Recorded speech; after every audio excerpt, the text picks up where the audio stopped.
My sister sent a fake pregnancy report to my fiancé, which made him call off our engagement.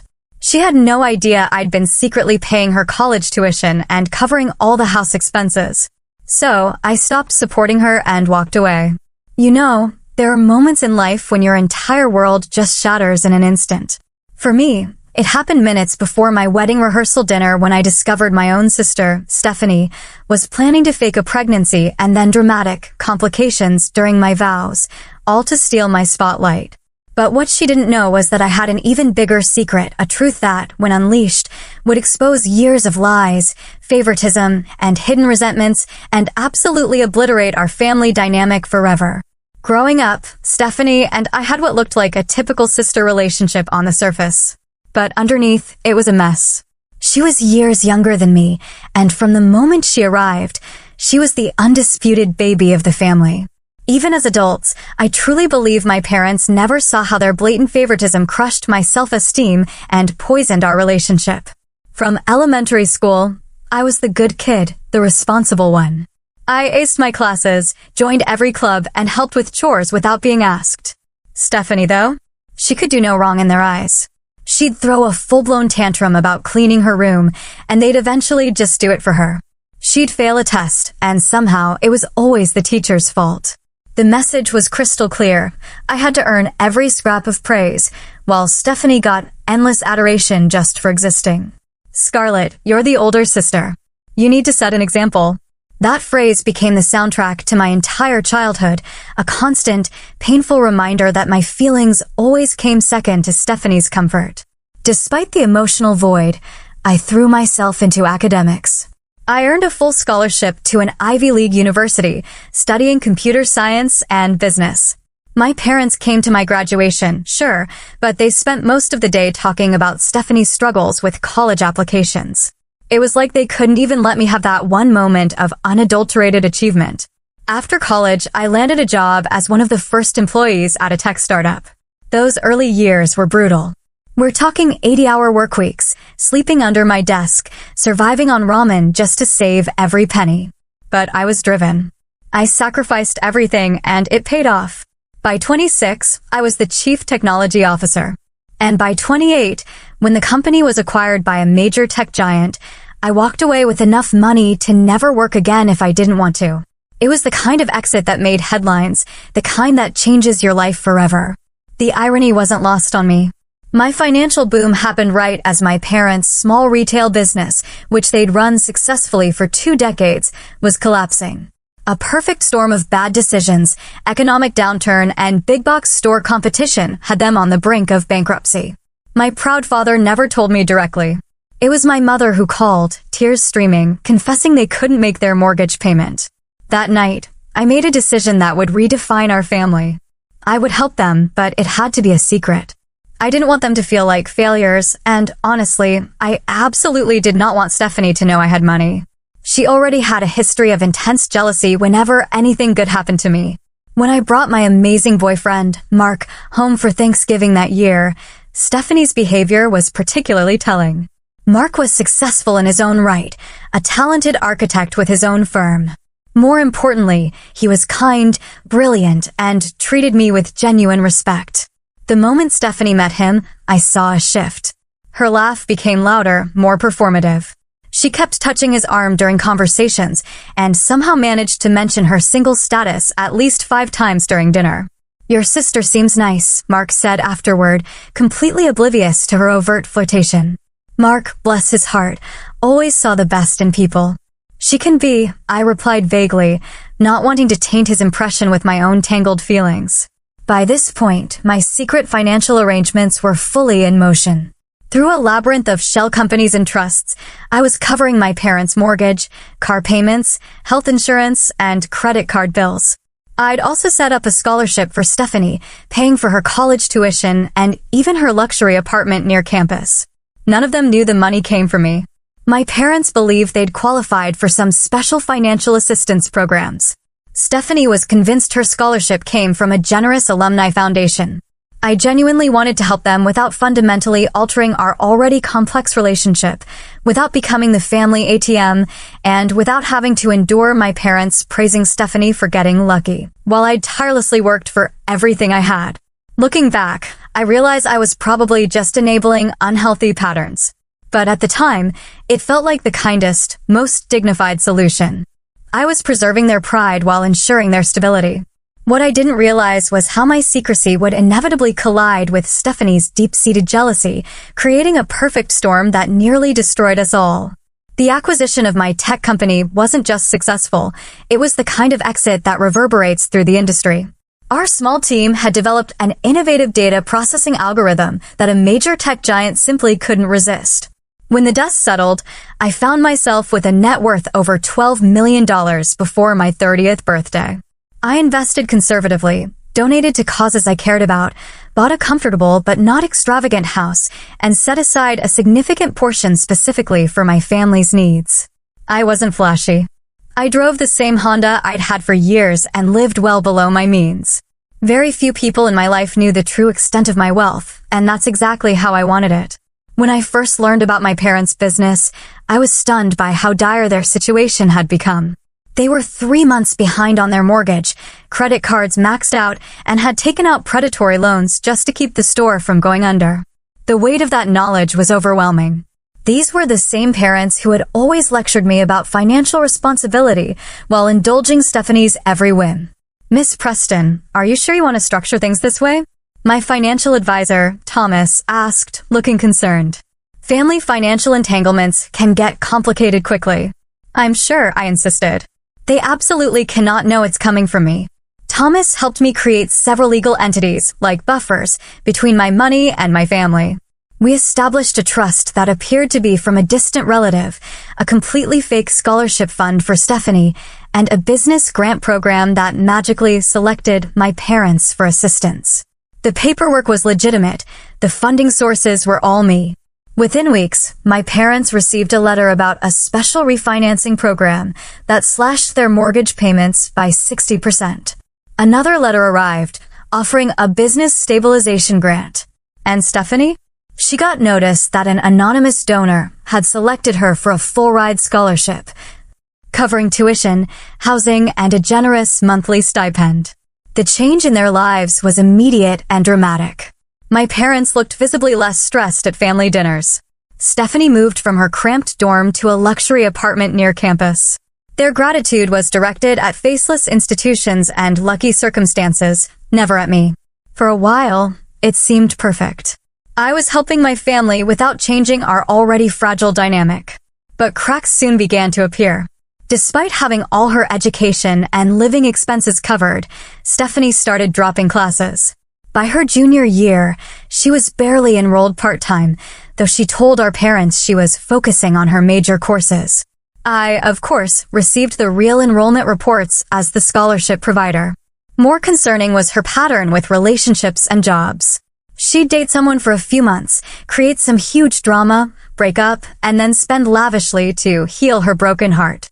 She'd get hired somewhere, work for a few weeks, clash with management, quit or get fired, and then take months to find another position, all while maintaining her luxury lifestyle, thanks to that scholarship stipend I provided.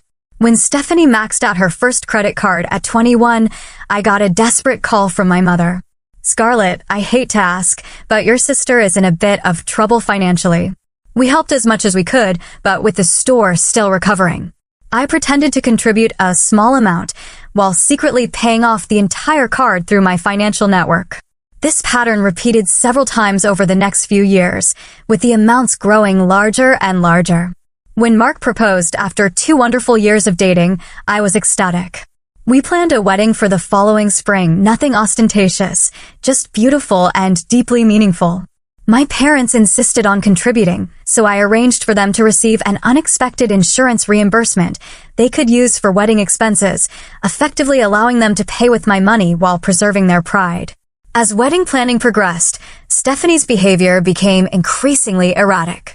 As my maid of honor, she was involved in many aspects, but it felt like she was sabotaging things at every turn.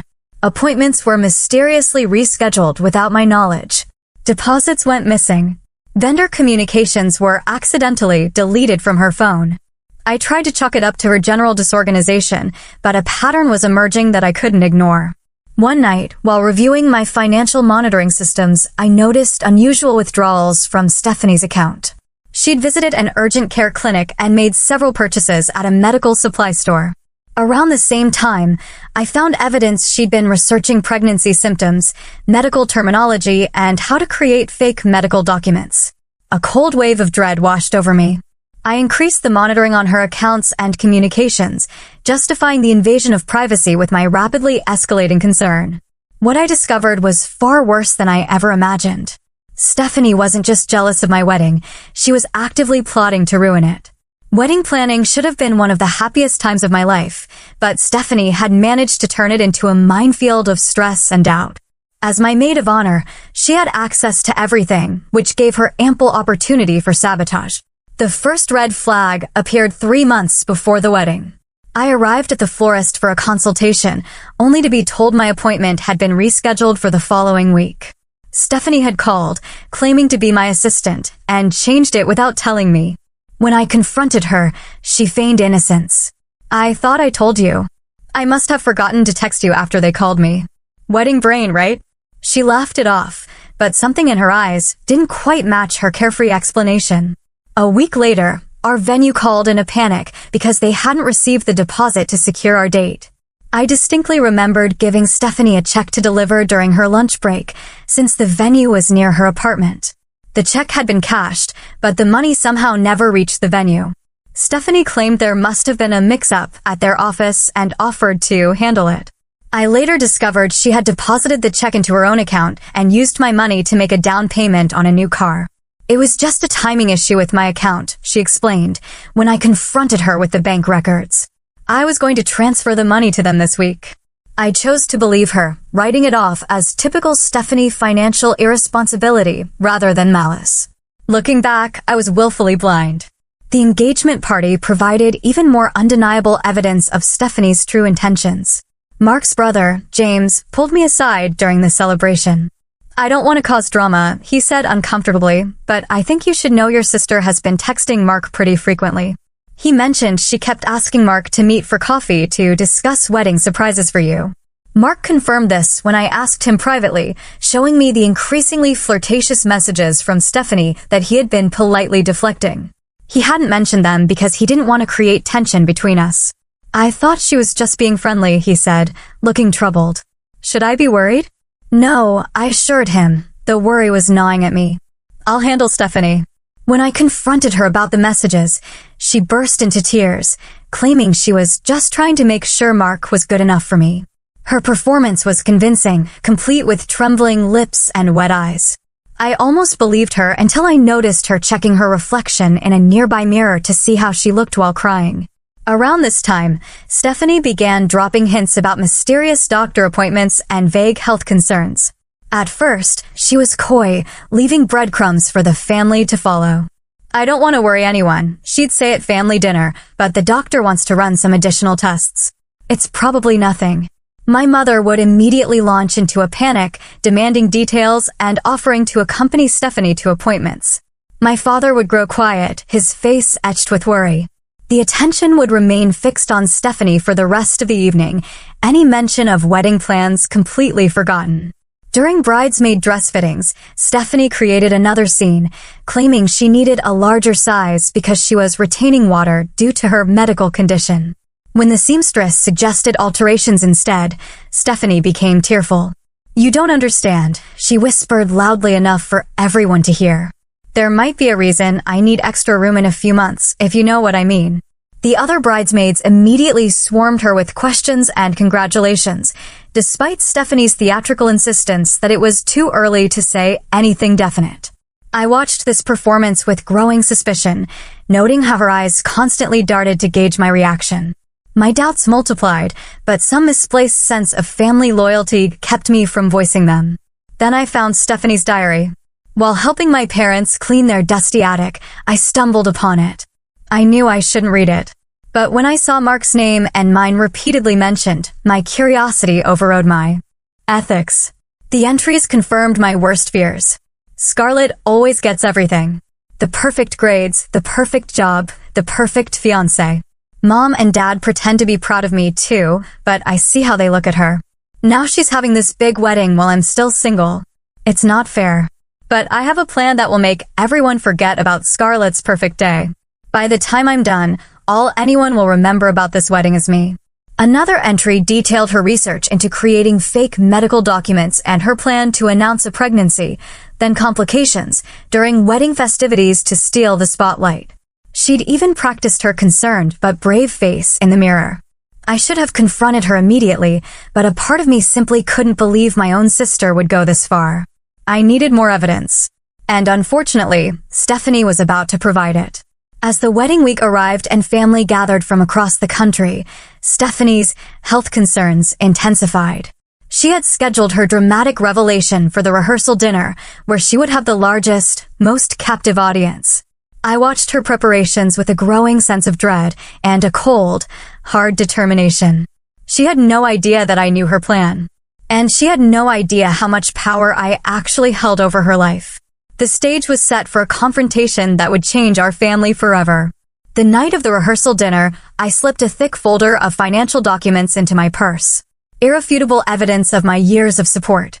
If Stephanie wanted to play with fire, she was about to learn I controlled the whole damn forest. Our rehearsal dinner was held at the Belmont, an upscale restaurant with a private dining room overlooking the city skyline. Mark and I had chosen it for its intimate atmosphere and exceptional food. Crystal chandeliers cast a warm glow over the long mahogany table where 40 of our closest friends and family gathered. The room hummed with conversation and laughter as everyone enjoyed cocktails before the meal. I should have been savoring these moments, but my attention was fixed on Stephanie. She was acting increasingly strange, checking her phone constantly, stepping away for mysterious calls, whispering conspiratorially with one of her friends who wasn't even part of the wedding party. She'd chosen a form-fitting dress that emphasized her midsection, which she kept rubbing absently, ensuring everyone noticed. "Are you feeling okay, Stephanie?" my mother asked, her voice loud enough for nearby guests to hear. "You seem uncomfortable, sweetheart." "I'm fine, Mom," Stephanie replied with a brave smile that didn't quite reach her eyes. "Just a little tired. The doctor said I need to rest more in my condition." My mother's eyes widened, and she launched into a hushed but animated conversation with Stephanie. I watched them from across the room, noting how Stephanie strategically positioned herself so most guests could observe their apparently private discussion. Mark approached, handing me a glass of champagne. "Everything okay? You've barely smiled all evening." "Just wetting nerves," I lied, not wanting to ruin his night with my suspicions. "I'm going to check on the seating arrangements." Instead, I watched Stephanie. The moment she finally put down her phone and disappeared down the hallway to the restroom, I made my move. Her designer purse sat unattended at her place setting, her phone on top, still unlocked. I knew I had perhaps 2 minutes before she returned. My heart pounded as I quickly picked up the phone, feeling like a thief, even though I was in pursuit of a devastating truth. A text conversation with someone named Jess was open on the screen. Asterisk Stephanie, the fake report is perfect. Doctor's office letterhead and everything. Asterisk Jess, OMG, are you really going through with this? Asterisk Stephanie, hell yes. The announcement tonight. Then complications during the ceremony. All eyes on me. Not Miss Perfect. Asterisk Jess, what if someone calls the doctor to check? Asterisk Stephanie, no one would dare. Besides, I'll have a miscarriage after the honeymoon. Perfect timing to ruin their return. Asterisk Jess, your sister will hate you forever. Asterisk Stephanie, she'll get over it. Besides, she has everything else. I deserve one day where people care about me. I quickly scrolled through more messages, finding photos of the forged pregnancy documents and details of her plan to fake crying spells, and eventually a dramatic collapse during our vows. My hands shook with a furious cocktail of rage and heartbreak. I quickly took photos of the entire conversation with my own phone, then returned Stephanie's phone exactly as I found it. When Stephanie returned, our eyes met across the room. I maintained a neutral expression, but something in my gaze must have alarmed her, because she quickly looked away and busied herself talking to one of the groomsmen. Dinner was served, and as coffee and dessert arrived, my father stood to make a toast. Just as he raised his glass, Stephanie dramatically placed her hand on her stomach and gasped. The timing was impeccable, interrupting the father of the bride moment before he could even begin to praise his daughter on her special weekend. "I'm so sorry," she said, her voice carrying perfectly across the now silent room. "I wasn't going to say anything this weekend because I didn't want to take attention away from Scarlett and Mark, but..." She paused for effect, tears welling in her eyes. "I've been having some complications with my pregnancy. The doctor said I need to take it easy, but I wanted to be here for my sister." The room erupted in concerned murmurs. My mother rushed to Stephanie's side while my father stood frozen, his toast forgotten. Mark looked at me in confusion, clearly wondering if I'd known about this pregnancy. A strange calm descended over me as I stood up, wine glass in hand. The room gradually quieted as people noticed me preparing to speak. "Thank you for your concern for my sister," I said, my voice steady, betraying none of the earthquake inside me. "But I think we should clarify something. Stephanie, would you like to tell everyone the truth about your pregnancy, or should I?" Stephanie's face paled, but she recovered quickly, a defiant glint in her eyes. "Scarlett, I know you're upset about the timing, but this isn't about you for once." I smiled tightly. "You're right. It isn't about me. It's about you lying to everyone in this room." "There is no pregnancy, is there, Stephanie?" Gasps echoed around the table. Stephanie's expression hardened. "How dare you? Why would I lie about something like this?" "To ruin my wedding, according to your text with Jess," I said, holding up my phone, displaying the screenshots I'd taken. The fake doctor's report was a nice touch. Very convincing letterhead. Stephanie's face contorted with rage, but then it shifted to a smug, almost triumphant smile. "You went through my phone. That's a new low, Scarlett. Always the perfect sister, right? Well, at least I don't pretend to be something I'm not. Everyone thinks you're so successful, but you're just a pathetic control freak who can't stand when someone else gets attention." It was the moment I'd been waiting for. I reached into my purse and pulled out the folder I'd prepared. "Speaking of control," I said quietly, my voice cutting through the stunned silence. "Did you ever wonder how you could afford that luxury apartment on part-time retail wages? Or how our parents magically recovered from near bankruptcy 5 years ago? Or where your scholarship came from after you failed half your classes?" Stephanie's smug expression faltered. My mother made a small noise of distress. "Scarlett, this isn't the time," my father began, but I cut him off. "Actually, this is exactly the time. For years, I've been funding this entire family. The mortgage on your house, Dad. The business recovery grant. Mom's medical bills. Stephanie's apartment, car payments, credit card debt, and the scholarship that mysteriously never required any academic performance." I opened the folder and placed several documents on the table, neat stacks of betrayal. "It's all here. Bank transfers, shell companies, trust arrangements. I own the company that owns your house. I'm the anonymous donor behind Stephanie's scholarship fund. I've paid off her credit cards 7 times in the last 3 years." The room had gone completely silent. Mark was staring at me in shock. This was news to him as well. My mother had collapsed into her chair, one hand covering her mouth. My father stood rigidly, his face ashen. Stephanie's expression shifted from confusion to pure horror as she finally processed what I was saying. "You're lying," she whispered, but her voice completely lacked conviction. "The pregnancy report isn't the only fake document in this family, Stephanie. The difference is, mine were created to help you, not hurt you." I turned to address our stunned guests. "I apologize for this family drama. Please enjoy the rest of your evening. Mark and I look forward to celebrating with you at our wedding tomorrow, assuming we still have one after all these revelations." As I walked out of the dining room, I heard Stephanie begin to sob. Real tears this time, not the performative ones she'd perfected over the years. A part of me felt terrible for exposing her this way, but a much larger part felt an overwhelming, bone-deep relief. The intricate web of lies I'd been maintaining for years had become its own trap.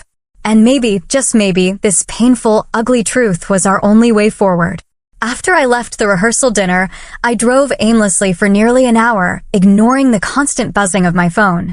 Mark finally reached me with a text that simply read, "I'm at your place whenever you're ready to talk. No pressure. I love you." His simple message broke through my emotional numbness.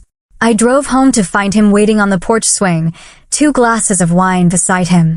When I sat down, he didn't pepper me with questions or judgments. He just put his arm around me and waited. I should have told you, I finally said, about the money, about all of it. Yes, you should have, he agreed quietly. But I understand why you didn't. Scarlett, I've watched how your family treats you for 2 years. You're the responsible one, the fixer, the achiever who never gets the same praise or attention as your sister. You found a way to help them without becoming their ATM or changing how they see you. It wasn't honest, but it was kind in a complicated way. His understanding brought fresh tears to my eyes. What happens now? I asked, my voice raw. That depends, he said, looking at me with unwavering eyes. Do you still want to marry me tomorrow? Despite everything, I laughed, a real, shaky laugh. That's the only thing I'm still sure about. Mark smiled and squeezed my hand. Then we'll figure out the rest together. My moment of peace was interrupted by my phone ringing again. My father, for the 12th time. I finally answered. We need to talk, he said, his voice grave. Everyone's at the house, including Stephanie. The emergency family meeting was as uncomfortable as I expected. My parents' living room, the house I'd secretly been paying for, felt suffocating. My mother sat rigid on the sofa, eyes red from crying. My father paced by the fireplace. Stephanie was curled in an armchair, looking smaller than I'd seen her in years. Explain everything, my father demanded the moment I walked in. From the beginning. So I did.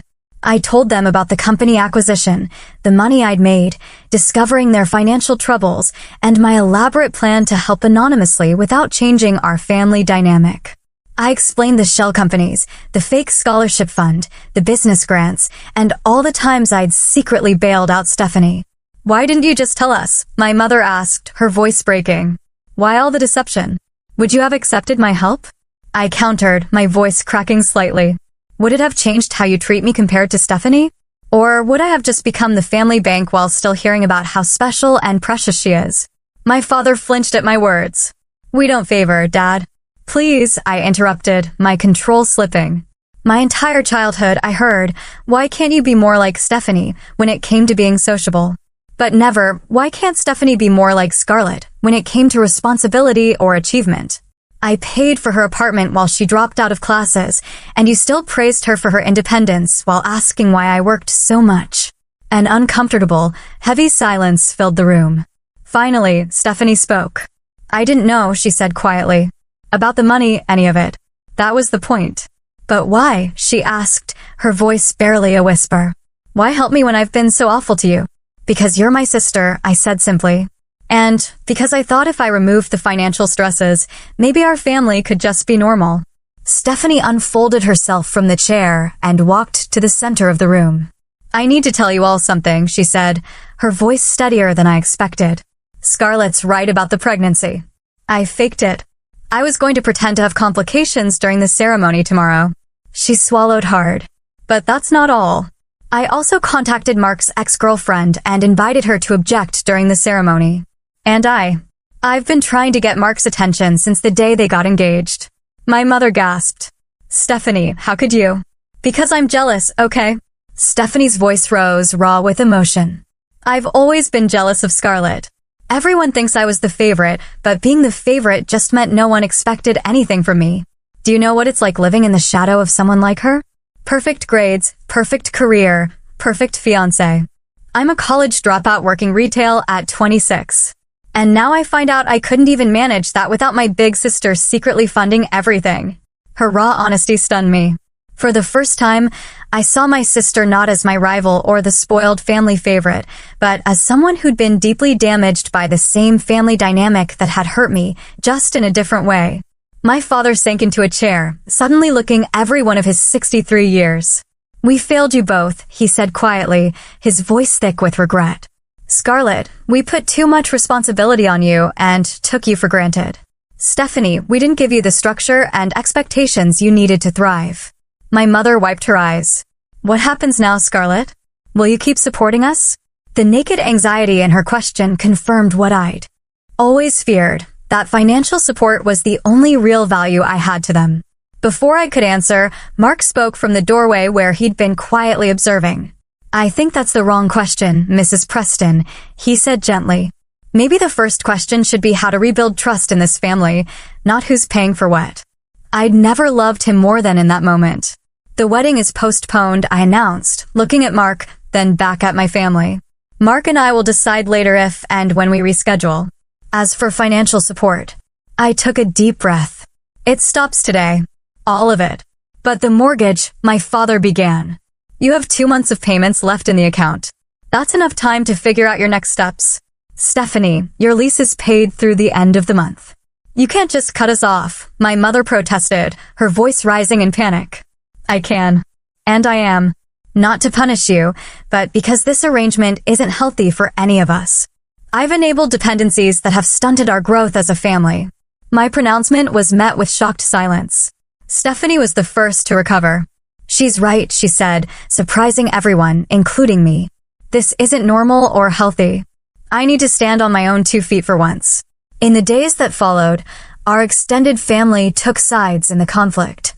Some cousins thought I was cruel for cutting off support, while others praised me for finally establishing boundaries. I started seeing a therapist to process my incredibly complicated feelings about my family and my own role in creating that unhealthy dynamic. Mark stood by me through it all, never judging, always supportive. One night, as we discussed whether to reschedule the wedding or just elope, he offered an insight that completely changed my perspective. You know what's interesting about your family? He said. You've all been living according to a script about who you are, the responsible one, the favorite, the struggling parents. But none of you chose those roles. You inherited them and never questioned them. So what do we do? I asked, looking at him. Rewrite the script, he said simply. All of you. With that thought in mind, I approached the task of rebuilding my family relationships, not as the responsible big sister or secret benefactor, but simply as Scarlett, figuring it out one day at a time. 1 month after the rehearsal dinner revelation, the full impact of the financial reckoning hit my family like a tidal wave. Stephanie received an eviction notice when she couldn't make her rent payment. Her car, which I'd been making payments on for years, was at risk of repossession. My parents, who had been living in a house they couldn't afford and maintaining a lifestyle far beyond their actual means, now faced the harsh reality of their situation. I maintained my distance, but stayed informed through Mark, who had unexpectedly become the family mediator.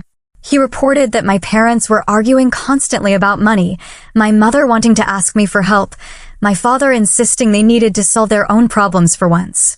Your dad's looking at retirement account options, Mark told me after having coffee with my father. And your mom is researching how to sell the house themselves to avoid realtor fees. And Stephanie? I asked, trying to sound casual. She's applied for 7 jobs in the past week. Actual full-time positions, not just retail. I felt a complex mix of emotions. Guilt for their struggles, a flicker of pride that they were actually taking action, and a lingering hurt from years of family dynamics that had led to this painful breaking point. After 6 weeks of separation, I agreed to meet my parents for lunch at a modest diner, their choice, which itself signaled a profound change. My mother had lost weight, and my father's hair seemed grayer, but they both greeted me with genuine warmth rather than the tense formality I'd expected. We've been working with a financial advisor, my father said after we ordered, creating a realistic budget based on our actual income, not supplements. We should have done this years ago. We're selling the house, my mother added. Found a nice condo that's within our means. I nodded, surprised by their pragmatic approach. That sounds sensible. Scarlett, my father said, leaning forward, his voice heavy with sincerity, we owe you an apology, not just for taking your money without knowing, but for all the years before that. We placed too much responsibility on you and gave too little structure to Stephanie. We see that now. We've started family therapy. My mother added, all 3 of us. We'd like you to join when you're ready. Their humility and self-awareness caught me completely off guard. I'd expected defensiveness or manipulation, not genuine accountability. After lunch, Mark suggested a compromise that surprised even me. What if he set up a proper, transparent financial arrangement? Not secretly funding everything, but maybe helping with specific things with clear boundaries? Like, what if you offered to help your parents with a down payment on the condo as a gift, not a secret payment? Or helping Stephanie with tuition if she goes back to school, but with clear academic requirements. The idea had merit. It would allow me to help my family without enabling dependency or resentment. After careful consideration, I called a family meeting at Mark's house, neutral territory, to discuss the path forward. Stephanie arrived first, looking noticeably different. Gone were the designer clothes and perfectly styled hair. She wore jeans and a simple blouse, her hair pulled back in a practical ponytail. "I got a job," she announced without preamble, "at Westfield Architecture. Mark's friend Carlos hired me as an office manager." "That's great," I said, genuinely pleased. "How's it going?" "Hard," she admitted. "I've never had to be somewhere at 8 a.m. every day, actually accountable for things. But I kind of like it. Having structure, I mean." My parents arrived next, bringing a folder of financial documents. "We've worked out a budget," my father explained, "based solely on our income and the equity we'll get from downsizing. And we'd like your input," my mother added, "not your money." I reviewed their plans, impressed by their thoroughness. The condo they'd found was modest but nice, and their new budget accounted for all necessities while eliminating the luxuries they'd grown accustomed to. "This looks solid," I said, returning the folder. "I'd like to make a proposal, though." I outlined a limited support plan, a one-time gift to help with a condo down payment, contingent on them sticking to their budget, tuition assistance for Stephanie if she returned to school, contingent on maintaining AB average, and a small emergency fund for true family crises administered by an independent trustee. "This isn't an ATM arrangement," I clarified. "These are specific supports with clear boundaries and expectations." To my surprise, my father shook his head. "We appreciate the offer, Scarlett, truly. But we need to do this ourselves for now. Maybe revisit it in a year when we've proven to ourselves, as much as to you, that we can be financially responsible." Their refusal of my help was perhaps the strongest evidence that real, fundamental change was occurring. As we continued talking, another revelation emerged. Stephanie had been stealing from our parents for years, taking cash from their wallets and business, contributing significantly to their financial problems. "I'd convinced myself they owed it to me," she admitted, not meeting anyone's eyes. "I never thought of it as stealing." The admission stunned me. All this time, I'd been secretly supporting everyone, and Stephanie had been secretly undermining that support. The dysfunction ran deeper than I'd realized. After the meeting, Stephanie asked to speak with me privately. We walked to a nearby park, sitting on a bench overlooking a small pond. "I hit rock bottom last week," she said, watching ducks glide across the water. "Got down to my last $20. No credit, no savings, nothing. I went to a pawn shop to sell Mom's bracelet that I'd borrowed. Did you sell it?" She shook her head. "I couldn't go through with it." That's when I realized how far I'd fallen. Ready to sell a stolen family heirloom for cash. I walked out and applied for jobs all day instead. Her vulnerability cracked something open in me. For the first time in years, maybe ever, we were having an honest conversation without pretense or competition. "I never wanted to hurt you," she continued. "Not really. I just wanted what you had. Not the money, but the confidence, the certainty. You always know who you are and what you want." I laughed softly. "That's the biggest myth about me. I've been terrified and uncertain plenty of times. I just didn't show it." "Why not?" "Because I was the responsible one, the achiever. That was my role. And I was the screw-up," Stephanie said quietly. "The eternal child who couldn't be trusted with responsibility." We sat in silence, contemplating how we'd both been constrained by these family-assigned identities. "I found your journal," I admitted. "That's how I knew about the fake pregnancy plan." Instead of anger, Stephanie looked relieved. "I'm glad you did. I don't think I would have had the courage to stop myself." As the sunset painted the sky in vibrant oranges and pinks, Stephanie reached over and took my hand. "I'm sorry, Scarlett, for everything. I want to be better. Not like you. I'll never be like you. But a better version of me." I squeezed her hand. I'd like to know that version of Stephanie. Walking back, I realized Mark was right. We were rewriting the script, creating new possibilities for who we could be as individuals and as a family. The process would be messy and imperfect, but for the first time in years, it felt authentic. 6 months after the dramatic rehearsal dinner revelation, I stood in the small dressing room of a beachside venue, adjusting my simple white dress. Mark and I had decided to move forward with a much smaller, more intimate wedding. 40 guests instead of 200, a local restaurant reception instead of a hotel ballroom, wildflowers instead of elaborate arrangements. "You look beautiful," my mother said from the doorway. Our relationship had transformed over the past months. Without the secret financial ties, and with the help of family therapy, we'd begun developing a more honest connection. She was learning to see me as a complete person rather than just the responsible one. And I was learning to share my vulnerabilities with her. "Is Stephanie here?" I asked, trying to sound casual. My mother nodded. "She's helping arrange the chairs on the beach. She's nervous about seeing you." Stephanie was not in my wedding party this time. That trust would take longer to rebuild, but I had invited her as a guest, a first step toward healing. The changes in our family over 6 months had been remarkable. My parents had sold their large house and moved into a comfortable condo they could actually afford. My father had taken a part-time consulting position to supplement his income, and my mother had started a small online business selling handcrafted jewelry. They weren't wealthy, but they were making ends meet. Honestly, Stephanie had surprised everyone with her transformation. Still working at Westfield Architecture, she'd received her first promotion and was taking evening classes to complete her business degree. She lived in a modest apartment with a roommate, drove a used car she'd purchased herself, and was slowly building her credit score through responsible financial habits.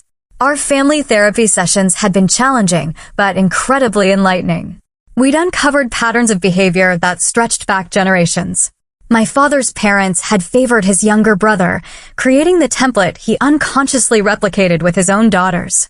My mother's family had valued appearance over substance, explaining her discomfort with financial transparency. These insights didn't excuse the dysfunction, but they helped us understand and finally, truly address it. Mark and I had established clear boundaries about future family financial support. We created a small education fund for Stephanie with specific conditions. She needed to maintain her grades, continue therapy, and demonstrate financial responsibility. For my parents, we offered matching contributions to a retirement account, encouraging their independence while providing a safety net. "It's time," my father said, appearing at the door. He looked different, his posture more relaxed, his smile more genuine. "Ready?" I took his arm, and we made our way down to the beach where chairs had been arranged in a semicircle facing the ocean. Mark waited near the water's edge, handsome in his light gray suit. Our closest friends and family members turned to watch as my father walked me down the sandy aisle. I spotted Stephanie in the second row, wearing a simple blue dress, her hair loose around her shoulders. Our eyes met briefly, and she gave me a small, sincere smile, not the performative grin she'd perfected over the years, but something real and a little sad. The ceremony was brief and heartfelt. Mark and I exchanged vows we'd written ourselves, promising honesty, partnership, and growth. As we sealed our marriage with a kiss, I felt a sense of rightness that had been missing from our original wedding plans. This ceremony reflected who we truly were, not who we thought we should be. At the reception, held at a local restaurant overlooking the water, Stephanie approached me hesitantly during the meal. "Congratulations," she said, keeping a respectful distance. "Everything was beautiful." "Thank you for coming," I replied. "It means a lot." An awkward silence stretched between us until Stephanie took a deep breath. "I have something for you.